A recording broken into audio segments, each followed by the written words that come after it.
It was a bright, bustling morning at Los Angeles International Airport. The California sun streamed through the glass walls, painting golden streaks across the floor. Travelers rushed about, a familiar scene of hellos, goodbyes, and anxious glances at departure boards. But into this ordinary chaos stepped someone extraordinary. A woman, walking through the sliding doors of Terminal B, brought a hush to the immediate area. She looked out of place. Her clothes were old-fashioned, stitched with strange symbols that seemed to shimmer under the airport lights. In her hand, she clutched a dark green passport, its cover bearing golden letters that no one could read. It looked official, real, but when the customs officer scanned it, the machine blinked red. Error. He tried again. Same result.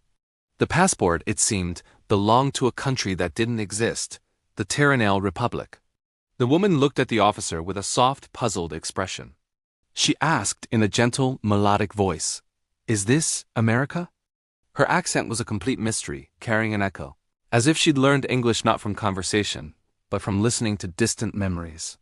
The officer, now on guard, replied, "Yes, ma'am, this is America. California, to be exact, but your passport—" "I've never seen anything like this before." She offered a faint smile, almost as if she expected that answer. Her gaze drifted across the terminal at the glowing digital signs, the screens showing news and ads, the people completely engrossed in their phones. She whispered, as if to herself, "You built the cities above the dust." It's beautiful. As she moved deeper into the terminal, she was a study in contrasts, both fascinated and frightened. She touched the handrail of an escalator with a sense of wonder, stared at vending machines like they were ancient artifacts, and watched people on their phones as if they were wielding magic. Some travelers started filming her, probably thinking she was part of some viral marketing stunt. But when she turned to look at them, her eyes a deep, silver blue held a depth that felt ancient, something far older than anyone in that building. At the security checkpoint, her luggage went through the X-ray scanner. Inside, officers found something unusual, a small metallic cube no bigger than a fist.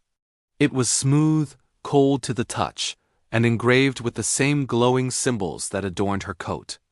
As the light hit it, the cube emitted a faint, low hum like a heartbeat mixed with static. An officer asked her what it was. The woman hesitated for a moment, then whispered, "It followed me." Through the shift. Before anyone could ask what she meant by the shift, the lights threw out. The terminal flickered violently. Every screen went black. The public address system cut out, replaced by a crackle of static. For exactly 23 seconds, every security camera in Terminal B froze. And then, just as suddenly, the power came back on. The lights buzzed to life, the screens rebooted. But the woman was gone. No one saw her leave. No alarms were triggered. Her luggage, with the humming cube still inside, was left behind on the conveyor belt. She had simply vanished, as if she had stepped out of reality itself. Security launched a full-scale search of the airport. They checked every exit log, reviewed every second of footage from surrounding areas, and questioned dozens of witnesses. There was nothing. It was a complete blank. The strange cube was taken to a government lab for analysis. Scientists were baffled. They couldn't identify its material. It wasn't any known metal, crystal, or alloy found on Earth. The symbols etched into its surface didn't match any language or script, ancient or modern, in human history. But then, a scientist analyzing its energy frequency discovered something chilling. The exact same energy pattern had been detected once before, from a remote sensor deep in Antarctica, a strange, powerful signal known to distort electromagnetic fields. Back at the airport, whispers turned into legends.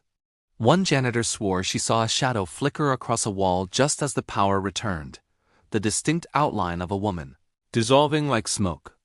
Another employee claimed to have heard a faint voice near Gate 13B, whispering the words, "It's not time yet." Weeks later, a brilliant researcher named Dr. Alara Mendez made a breakthrough.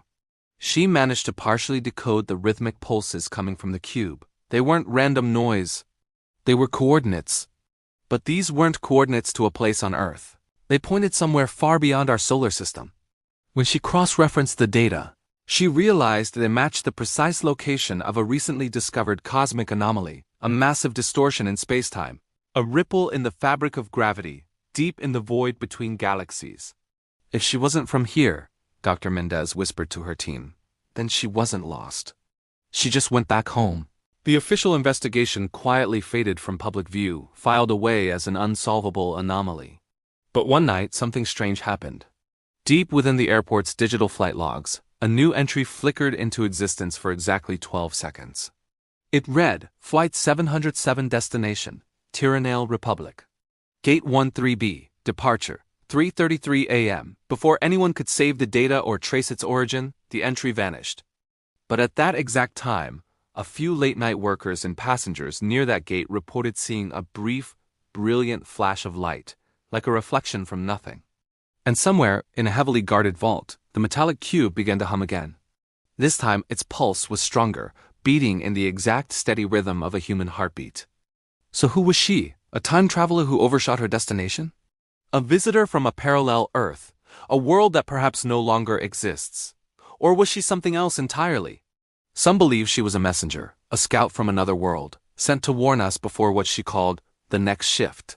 Because if those coordinates are correct, something else is coming from that direction, and maybe she was just the first to arrive. Thanks for watching the Protocol Shift.